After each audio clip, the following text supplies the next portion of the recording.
सार्वत्रिक लोकसभा निवडणूक 2024 देशभर माहोल सुरू आहे. निवडणुकीत सर्वाधिक लोकशिक्षणाचं कार्य प्रसार माध्यमांकडून केलं जातं.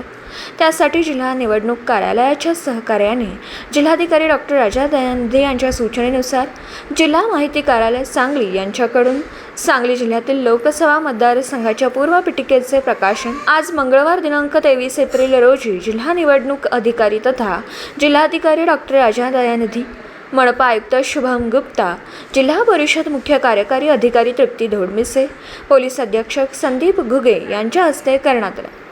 यावेळी सहाय्यक जिल्हाधिकारी अमित रंजन, उपमुख्य कार्यकारी अधिकारी तथा स्वीप नोडल अधिकारी शशिकांत शिंदे, जिल्हा माहिती अधिकारी फारुख बागवान, माहिती अधिकारी एकनाथ पवार, मनपा जनसंपर्क अधिकारी धनंजय हर्षद हे उपस्थित होते.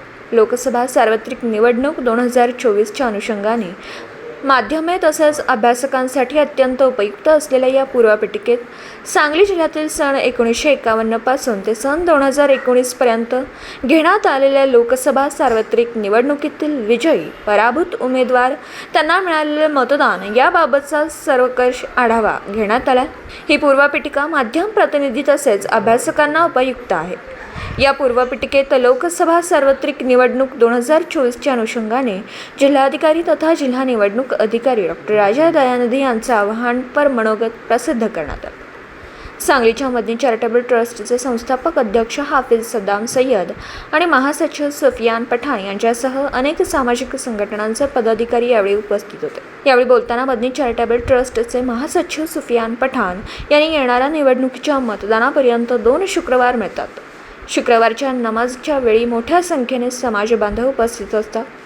यावेळी मतदानाचं महत्त्व पटवून देऊन जास्तीत जास्त मतदान करण्याचं आवाहन करण्यात येणार आहे. शिवाय मतदानाचं महत्त्व पटवून देण्यासाठी धर्मगुरू देखील प्रबोधन करतील असे सांगितले. यावेळी हाफिज इलियास, शाहीन शेख, सर मौलाना साहिल, मुन्नाभाई पट्टेकरी, मोहसिन शेख, झहीर मुजावर, मुस्तफा मुजावर व सर्व NGOचे पदाधिकारी उपस्थित होते.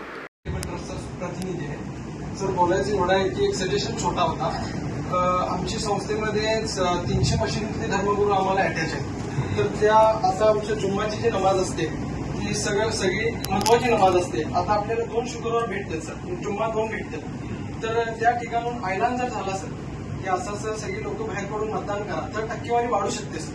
तर या दृष्टिकोनाने सर आपण एक धर्मगुरूंची, जिल्ह्यातील धर्मगुरूंची आम्ही आमच्याकडे अध्यक्ष पण आहेत आता, तर एक बैठक बी लावू शकतोय आपण प्रशासनाबरोबर. आपण आव्हान तर केलं तर ते ऐलान होते आणि जास्तीत जास्त प्रमाणात टक्का वाढेल सर मतदानाचा. We will notice this suggestion. Azul?